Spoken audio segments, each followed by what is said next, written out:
Welcome to episode 392 of the Brainy Business, Understanding the Psychology of Why People Buy. Today's episode is all about the secrets of motivation and incentives with Tim Houlihan. Ready? Let's get started. You are listening to the Brainy Business Podcast, where we dig into the psychology of why people buy and help you incorporate behavioral economics into your business, making it more brain-friendly. Now here's your host, Melina Palmer. Hello, everyone. My name is Melina Palmer, and I want to welcome you to the Brainy Business Podcast.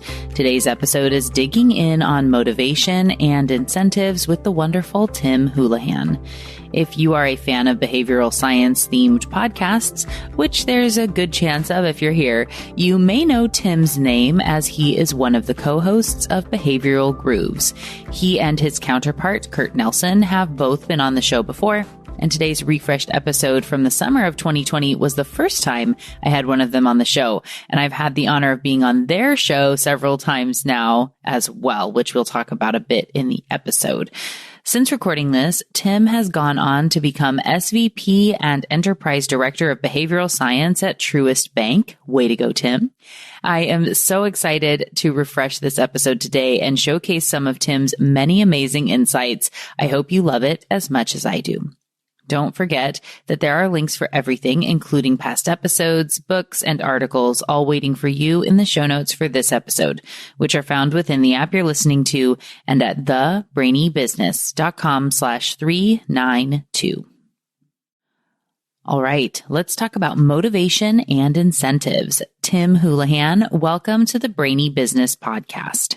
Melina Palmer, thank you so much. I am so glad to be here. Oh, I'm so glad you're here as well. I gave a little bit about you in the intro, but would love if you could just tell the audience about a little bit about your background and what it is that you do and how it relates to behavioral science. Great. So 20 some years ago, I got involved in a business designing incentives and employee engagement programs, rules, rewards, things like that. And that led me down a path into kind of falling in love with behavioral sciences and left the corporate gig about 3 years ago to pursue my own thing. And so now I have a consultancy that's really focused on the application of behavioral science. It's pretty darn great, let me tell you. Sounds like it. It sounds a little bit familiar to somebody else that I know maybe. It's like you're telling my own story, I guess, a little bit, but from a little different perspective. We come from the same cloth, I think. Absolutely. And that's for the audience listening, we'll definitely reference, but Tim has a podcast as well that's called Behavioral Grooves. And actually you guys have two now. So Tim and his co-host, and I was a guest, I believe it was episode 109 that I was a guest on. Yes. Behavioral Grooves. So our shows are both talking about behavioral science, but from very different perspectives, I would say, where mine is that very, very business focused and you're doing a lot of interviews with researchers and things like that. Exactly. We decided to use Behavioral Grooves as a way to sort of expand our own learning. And it's become a little bit more of a public service kind of a podcast that's about the application of behavioral science, both in work and life. And we like to talk to researchers. That's kind of our number one group because we think that they're on the cutting edge. They're on the front lines of figuring out what the problems are. And then our second group of people we talk to are practitioners who are pretty thoughtful in the way that they go about doing their work. And so we really like talking to practitioners. And then there's a third group of people that we talk to, and we call them accidental behavioral scientists. I love that. It's just like retailers and restaurateurs have been doing behavioral science for a long time. Just marking down a price and leaving the original price there is a great anchoring tool. Restaurateurs that seat the very first customers that come in the door up front by the windows. Those are classic behavioral science applications. And so the accidental behavioral scientist is someone who's doing all those things, but just not with all the nomenclature and the terminology and all that kind of stuff. Absolutely. And then I love finding those and working with my clients. I'm sure you have the same where you're able, I'll say all the time, like, tell me about something that worked and you don't know why, something you were sure that was going to work and it was a total bomb and you don't know why. And we can kind of dig in and see what was going on under the surface and give some framework to all of what that is. So I love that accidental behavioral scientists. So many of us are. Well, yeah, so many are, and so many are doing a really great job. And so we've been lucky enough to run into and highlight some nonprofits, some pro-social accidental behavioral scientists on behavioral grooves, and just kind of great. I'm very grateful for that. Awesome. Well, I love that. And we are going to be talking about goals today, which is something that I love and talk about on the show quite a bit. And I love that we have, we have a pretty similar philosophy on some of the ways of looking at goals. But I liked when we were talking about this in the pre-call that we have some like a little bit different language and way we talk about it, which I really like to showcase because you never know what's going to resonate and actually hit with somebody who's listening on the show. So the way that I've talked about goals and the advice that I've given is to think as big as possible when you're setting the goal and the vision. You want to just reach for the stars as much as you possibly can.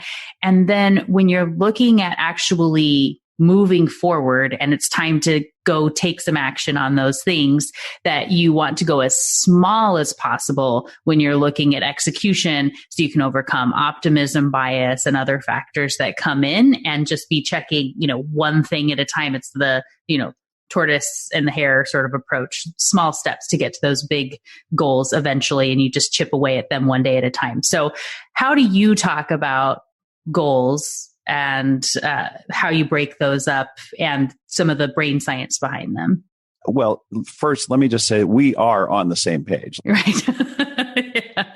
Yeah. I'm here to contradict you or try to, persuade someone to say, no, don't believe Melina. We're fully on the same page. So the way I tend to think about them is that those big goals are BHAGs, or big, hairy, audacious goals.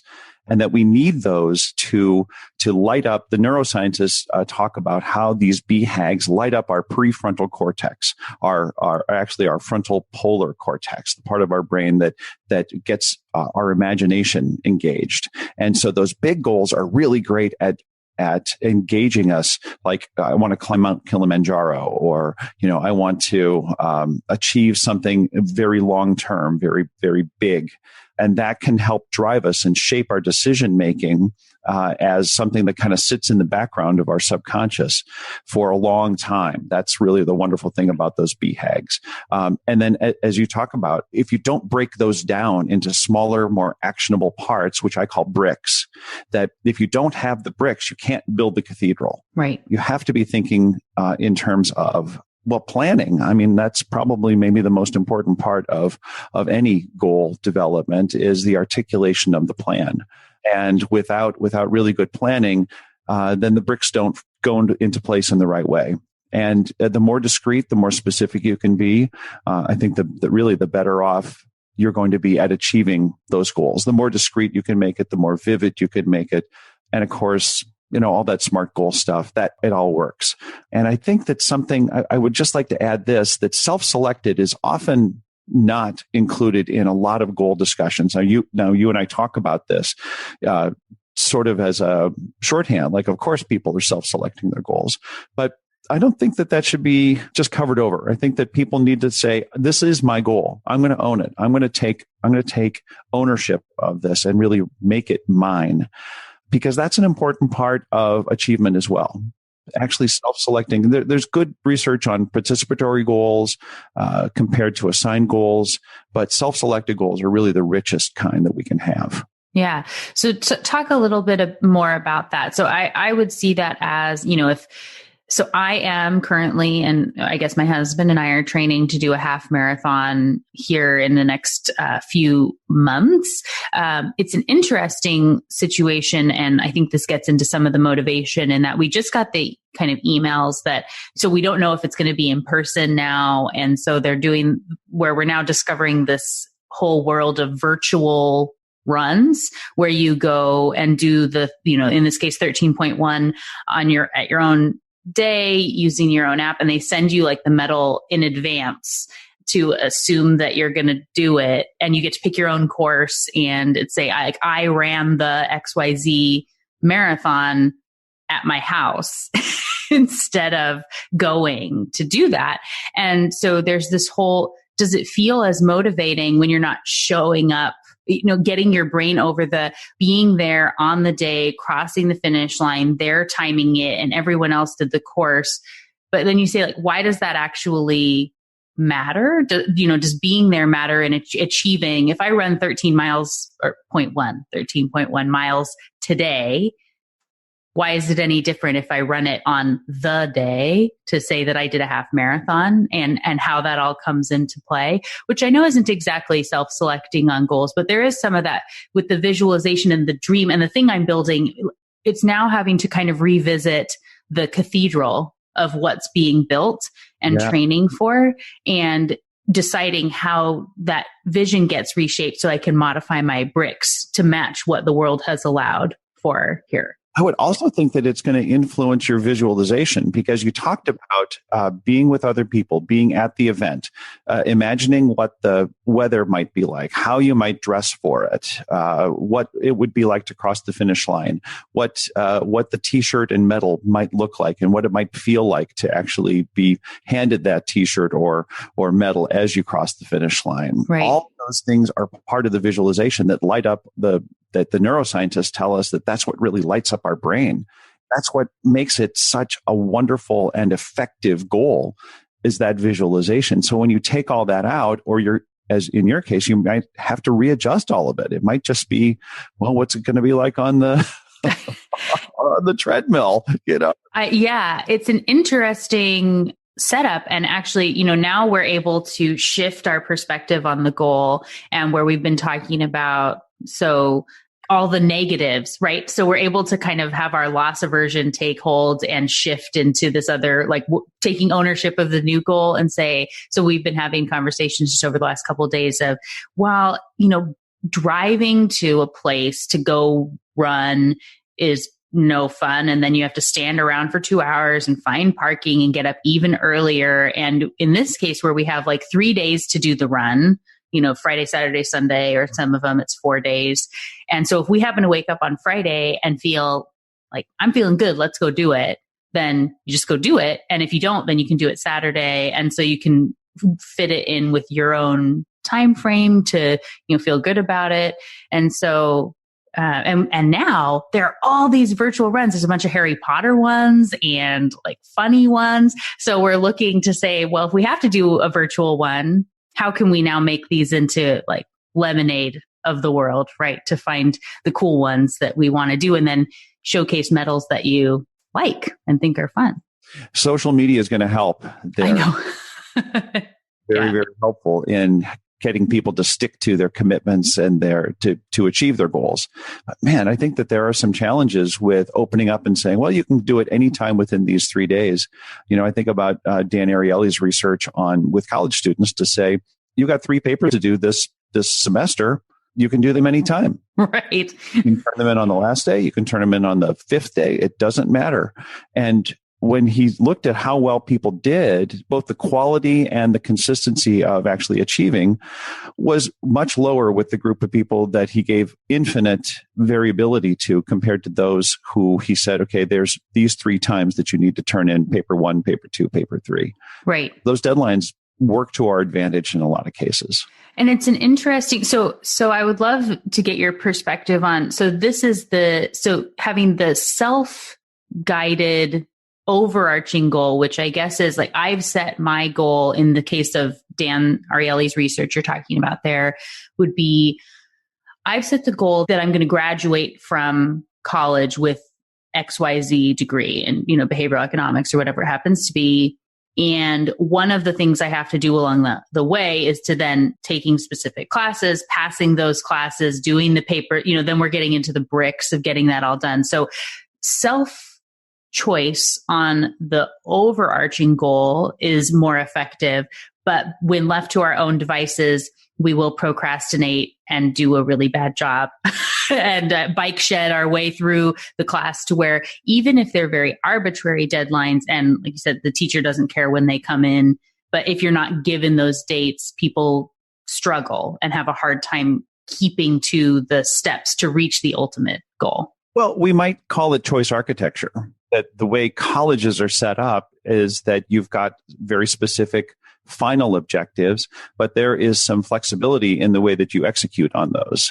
And so I did some goal setting research actually with Dan on a bunch of years ago with a telco client that we gave the sales reps in one condition the opportunity to earn something at wherever they ended on a scale. So, if they ended at 10 more sales or 20 more sales or 50 more sales, then they earned something. And by the way, each was relevant to their individual performance. These weren't just general guidelines. These were all individualized, but wherever they ended, they would earn that reward. And then there was a separate group that had to choose, that had to make a selection and a commitment to a specific level. And there was a penalty if they didn't reach that level. Mm-hmm.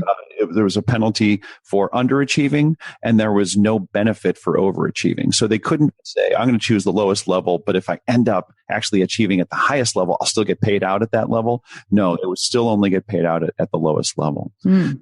So there was some interesting aspects of that. And the people who were in that choice architecture environment where they could choose among one of these three levels, again, individualized for each person, they performed about 43% better than the people who could just earn wherever they ended up. Right. Which is incredibly significant. It really is. It was just huge, right? To see how powerful this tool is to engage someone in this, this is a kind of a choice architecture sort of an environment. I've thought about it as totally self-selected, but as you're bringing up, Melina, I'm not so sure that it is completely self-selected because they weren't picking from an infinite, universe of potential. They were picking from, one of three options. Right. And I know from when we had talked about this in the prep, that this was in a call center environment. And I worked in a call center for a while, very early on in my life. And I remember, so there were, there are the personality types of people that are in a call center, I think, and in any role. It's just how personalities fall, I guess. But it was a very small team doing these after hours calls, and we had goals that were that you would take. I think it was 12 calls per hour that you were going to get through as you're there, and that's what many of us would see as the minimum to say that you hit that 12 as a number. And there was a point where there were just three of us, and this was an airline call center very early on in online booking, and we were having to help walk people through how to do all of this. Okay. And so if one of us gets stuck with somebody, then you're on the call. Sometimes they're 45 minutes long and they won't let you off the phone. And then the other two are totally bogged down. And there was another, and I remember it was me, a guy named Eric, and then on the other side of the room was a guy named Derek in this random phenomenon. And Eric and I were like jamming through calls, and when one would get stuck. And then this other guy, Derek, when he would hit the number that they told him he had to hit of 12 calls, he would put himself on call work, basically turn himself off until the end of the hour and say, I've done what I was told that I needed to do, and I'm not going to answer any more until it's like the new hour starts. And so for me and Eric, we're saying, wow, you're a real jerk. Really, the only person you are hurting in this case is the two of us that are having to try and do, and the people on the hold, just absolutely not the spirit of your call goals, but the way people see it is different. And so if you can reframe the message and they're picking what they know they can do, potentially that can help shift some of those differently minded folks, the Dereks, to have a different approach.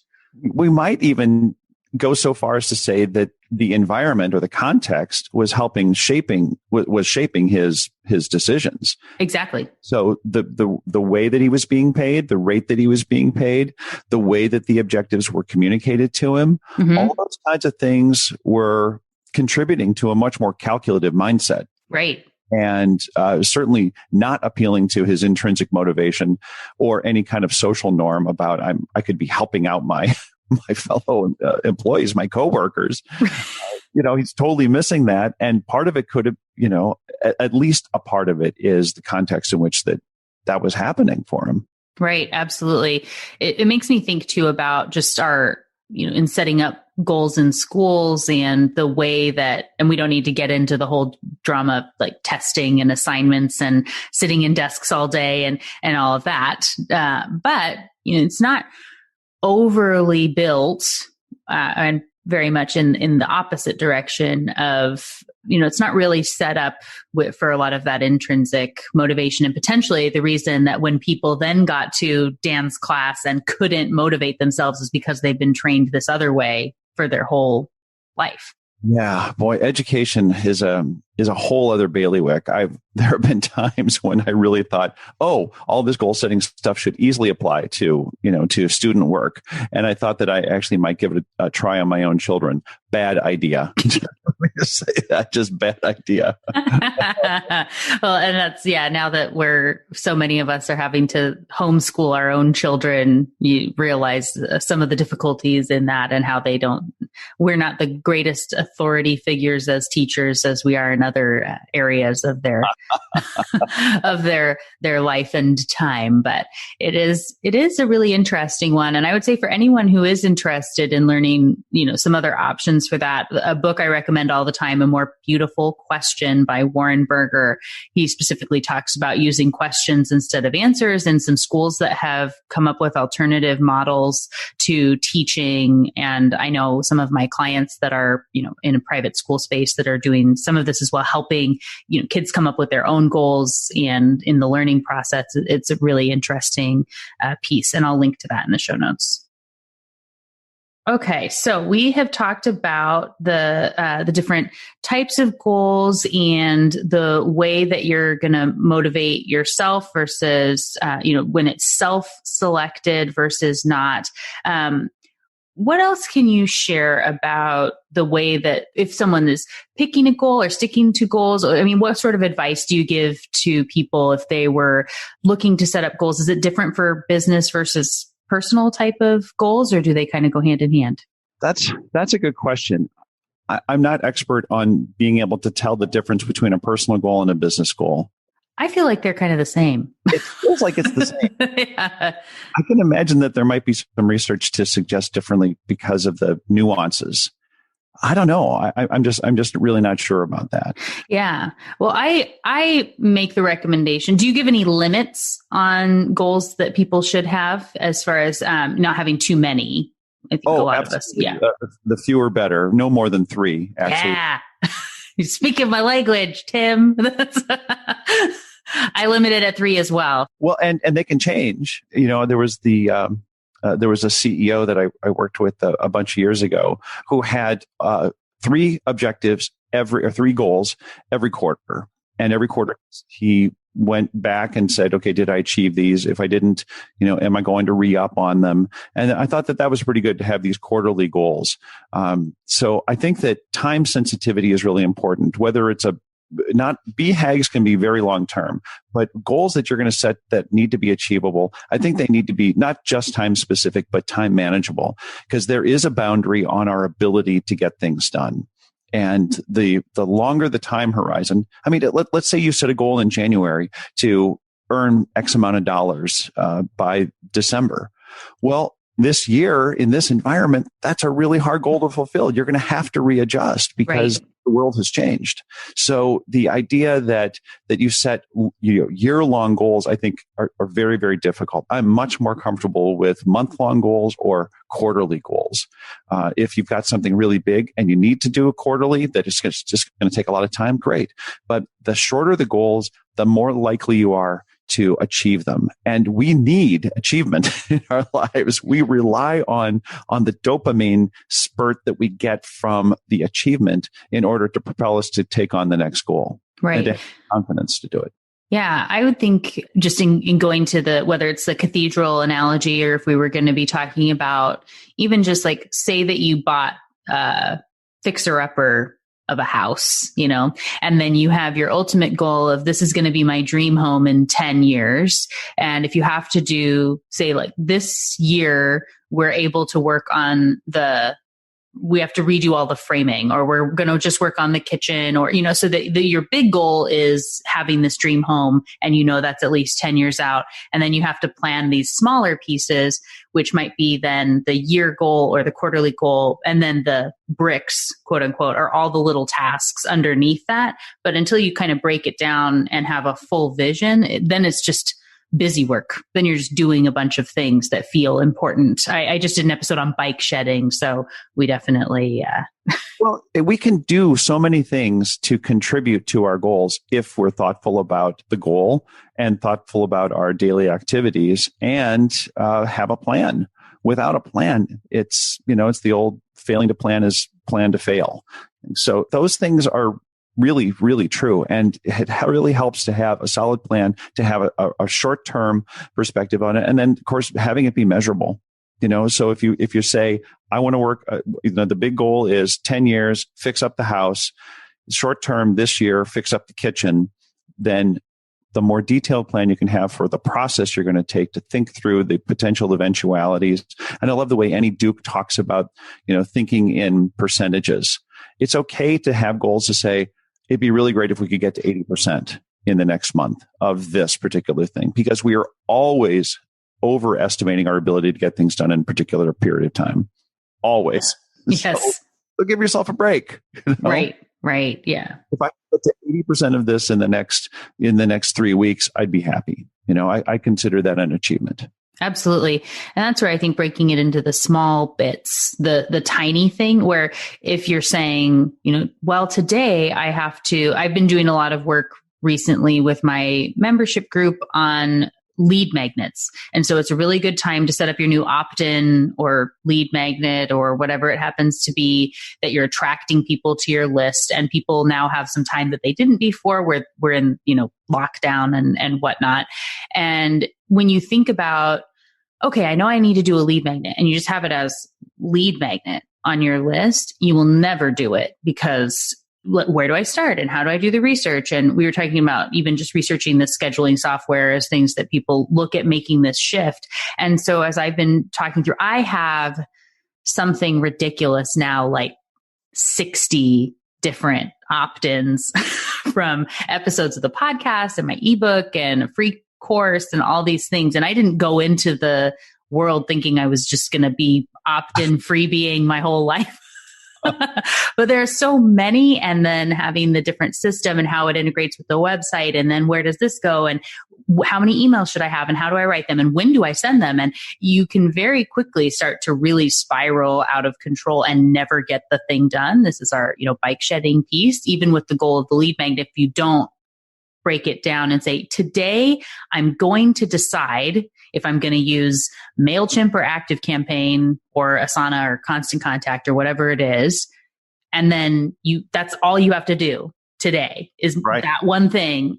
And then tomorrow, the thing you're going to do is this other thing. And then you can just kind of take those one step at a time. And before you know it, you have everything done and you're on the other side. Yeah, it's a great little snowballing approach, right? To Absolutely. Just start small. Start with something that is totally achievable, and if the first thing is just open up the website, just make a decision between all those options and just go to that website. That's all I need to do today. But I need to do it before 9 o'clock, or I need to do it between 3 and 4 o'clock. I mean, you can get that specific, and that does take a big burden off. It's like, if that's really the only thing you get there, and you get to 3 o'clock in the afternoon, and you've got your reminder, and now I go and I open up the website. It's like, well, I can do more than that.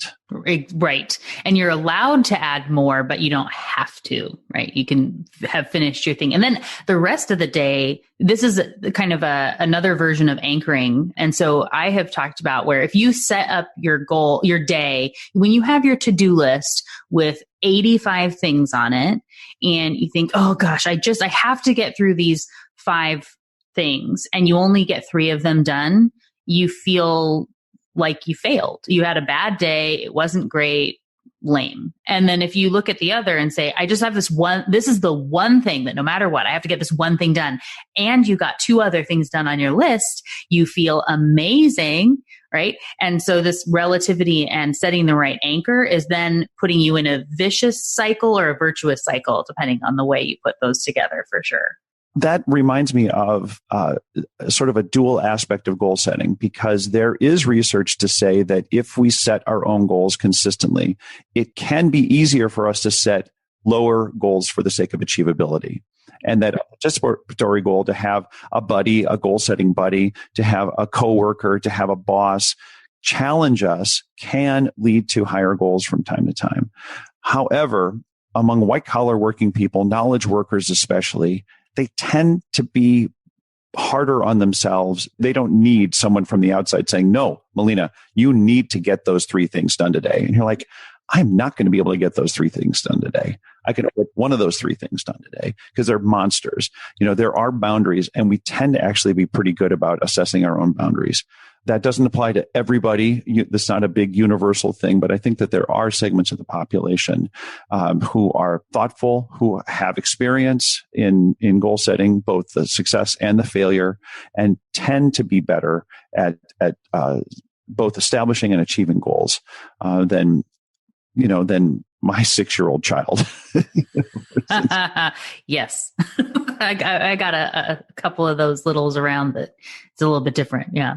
I would love to revisit some of where you were talking there. And I know that earlier on in the conversation, you mentioned you used to do work in incentives and motivation, that, in that side. And I love the conversation on incentives, because it is such a conundrum and a difficult space, to where it's so counterintuitive to everything we think should work tends to backfire and make things worse. I believe I've talked about on the show before, probably actually there's an episode on incentives, so I'm sure I gave this example in that one, and I will link to it in the show notes, but was with the daycare, where they had people were bringing their kids in late or picking them up late from daycare. And so then they put in the fee to try to deter people from doing it. And it was, $2 or $5 or something small but to show that this was an inconvenience on the staff. And what they ended up having then was a huge increase in the number of people that would pick up their kids late, because you could say, oh, well, it's only $5. I can stay here and do this stuff at work. When you move it out of this social obligation to a fee-based system, it completely shifts the mindset, and the adherence is just totally different. So it doesn't always incentivize people in the right way.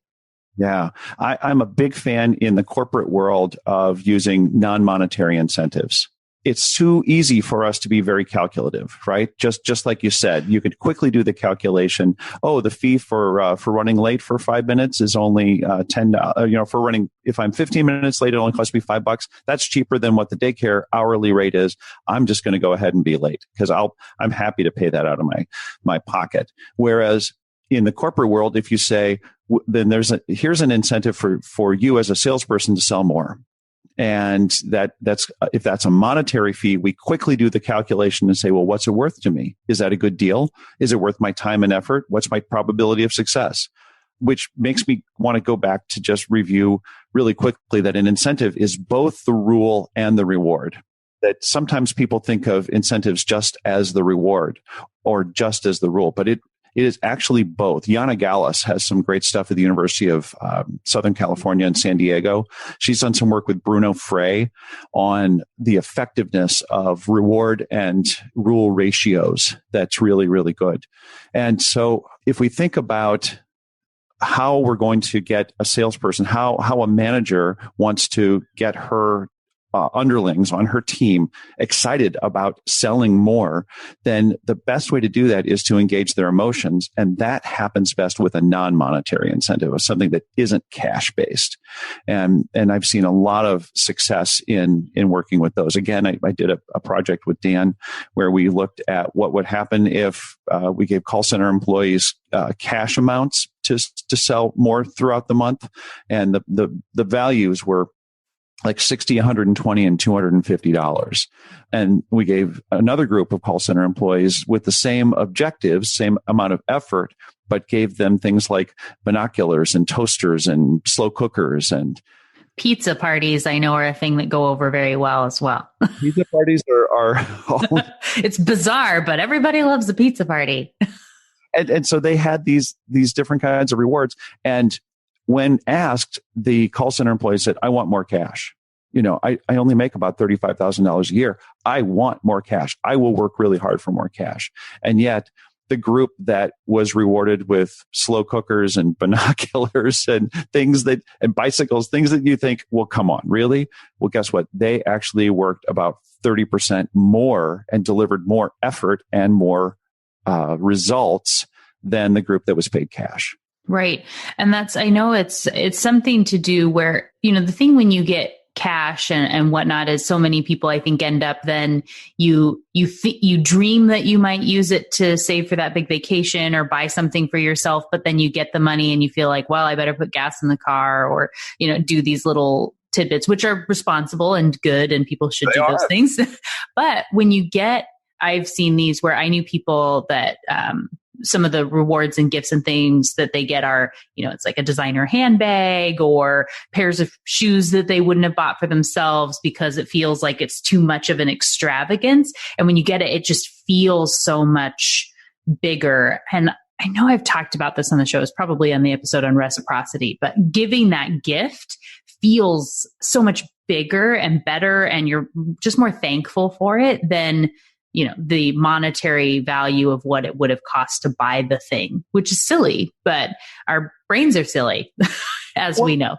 Yeah. Thank goodness, right? Yes. Well, nobody ever went to the gas pump and as they're filling up are saying, oh man, I'm going to love this tank of gas because this is what I earned through that incentive program. Right. I'm using that extra cash to really, oh man, my car's just going to be so great. No, but you get to, like the handbag, you get to reconsume that. Every time you pick up the handbag, every time you take stuff out of it, you put stuff in it.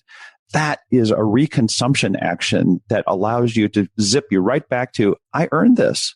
It's kind of like so earning, but it's also like you won it. Right. Yeah. And so you get to re-win the thing every time. And so visualizing this achievement at the end of the I want the handbag. This is also, I'm sure, why all the kids in the schools are, you have to sell umpteen zillion magazines and rolls of gift wrap to get a cheap garbage toy that as the parent, we're going, this is I could buy you that for $5. That thing is nothing. But as the kid, you want to go and knock on doors and call all your friends and do all the things to be able to to earn some silly chintzy thing, which totally makes no sense. Well, but it does. I don't know anybody in the days when we used to actually go to work.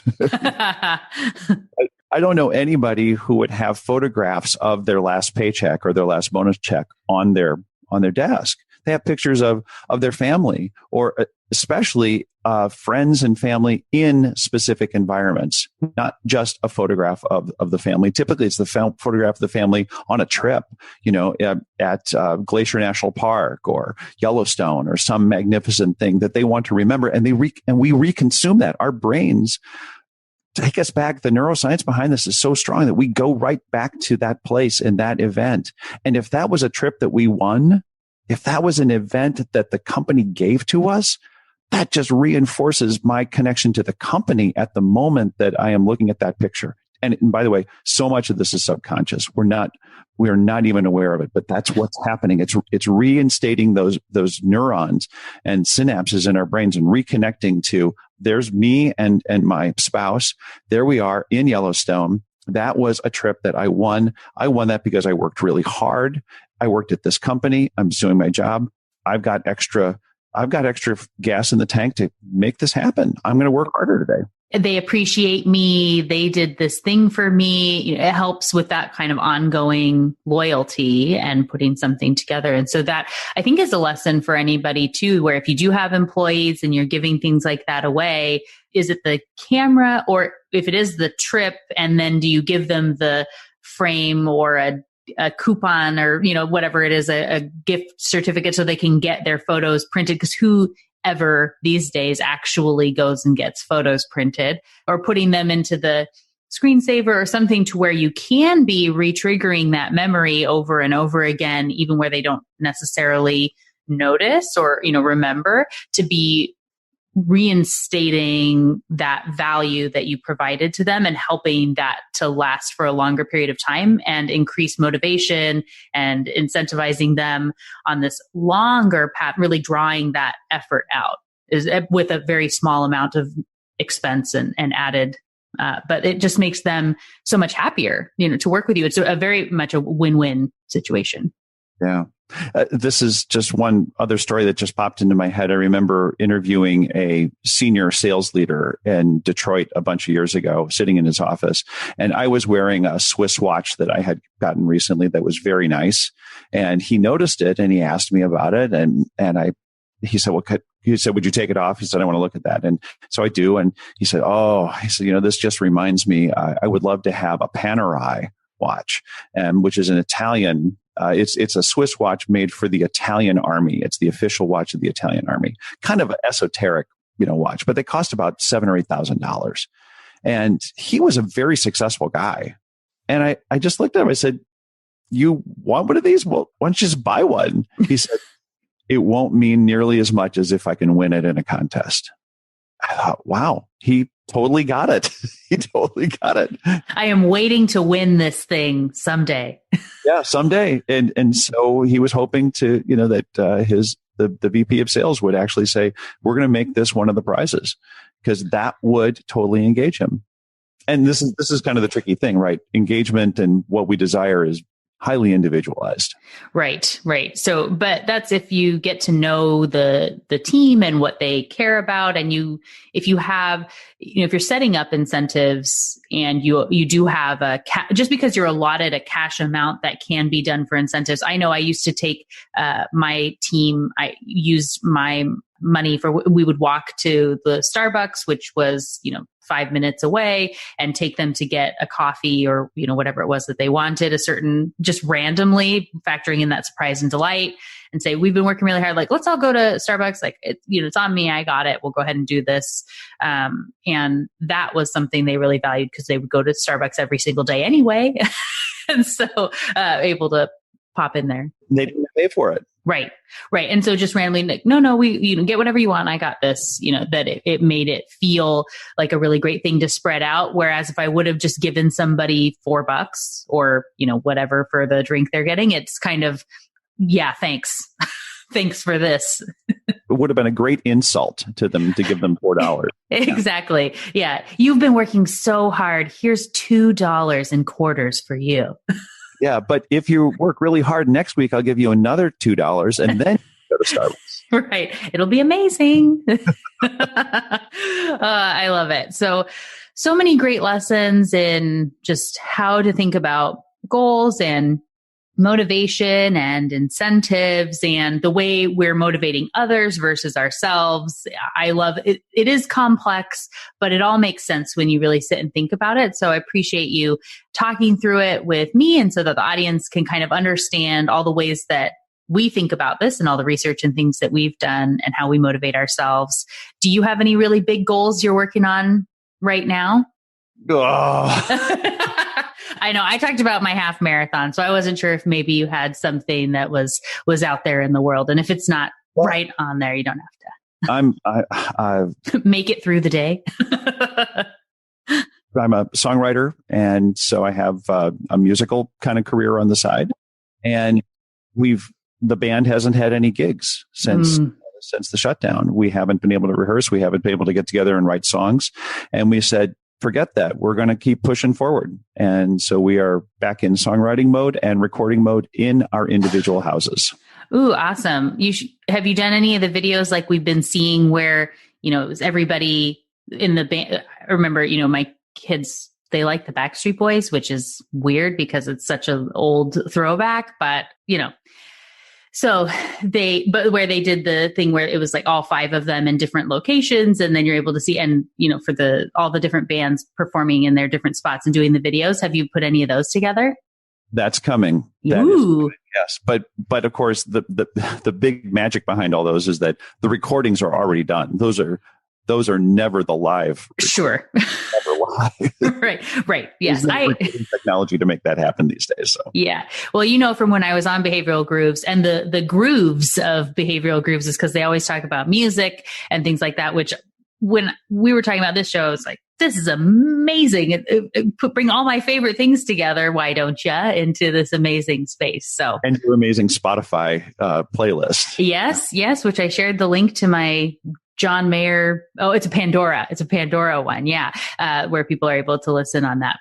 And it sounded way cooler than it is to say I've been curating this on Pandora for 10 years or whatever it is. But sounds good though. Yeah, it sounds real fancy. That's framing at work for sure. So for anybody who wants to learn more about you and Behavioral Grooves or the consultancy, where should they go to connect with you and to find you? For the podcast, we're at www.behavioralgrooves.com. And for my consultancy, it's Behavior Alchemy. So that is behavioralchemy.com. Got it. And we'll have links in the show notes for sure, so anybody can go ahead and find you. And I would say thank you so much again, Tim Houlihan, for joining me on the show. It was great talking with you today. What a blast. Thanks so much, Melina. So, what got your brain buzzing as you learned about motivation and incentives from Tim Houlihan today? For me, I always have such a blast talking with both Tim and Kurt. They are so fun, and you can tell they really love what they do. And that's so important when it comes to being motivated, isn't it? In understanding incentives and what drives human behavior.